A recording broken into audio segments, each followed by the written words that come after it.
ઝાલાવાડ પંથકમાં ગામે ગામ નવરાત્રિનું આયોજન કરવામાં આવ્યું, જેમાં મૂળી તાલુકાના સરા ગામે દલિત સમાજના મિત્ર મંડળ દ્વારા કુળદેવી શ્રી ચામુંડા માતાજીના મંદિરે દર વર્ષની જેમ આ વર્ષે પણ નવરાત્રિ મહોત્સવનું આયોજન કરવામાં આવ્યું છે, જેમાં નાની બાળાઓ બહેનો દ્વારા ગરબા રમવાનો આનંદ લઈ રહી છે, ત્યારે સ્વયંસેવકો દ્વારા ઇનામ વિતરણ કરવામાં આવે છે અને દલિત સમાજની બહેનો ઉત્સાહ જોવા મળ્યો હતો, જેમાં એકમથી નોમ સુધી નવરાત્રિ મહોત્સવનું આયોજન કરાય છે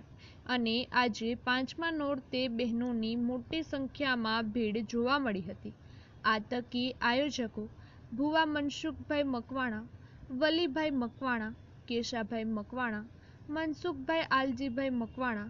વાઘજીભાઈ મકવાણા, ડાયાભાઈ મકવાણા, સંજય કુમાર અને મનોજ કુમાર સહિત યુવા મિત્ર મંડળ દ્વારા ખૂબ સરસ આયોજન ગોઠવવામાં આવે છે અને કાયદો અને વ્યવસ્થા જળવાઈ રહે એ માટે મૂળી પીએસઆઈ સાહેબના માર્ગદર્શન હેઠળ સરા ગામે પોલીસ અને હોમગાર્ડ સહિત ખૂબ સુંદર કામગીરી જોવા મળી રહી છે। અહેવાલ મહેશભાઈ થરેચા, મૂળી।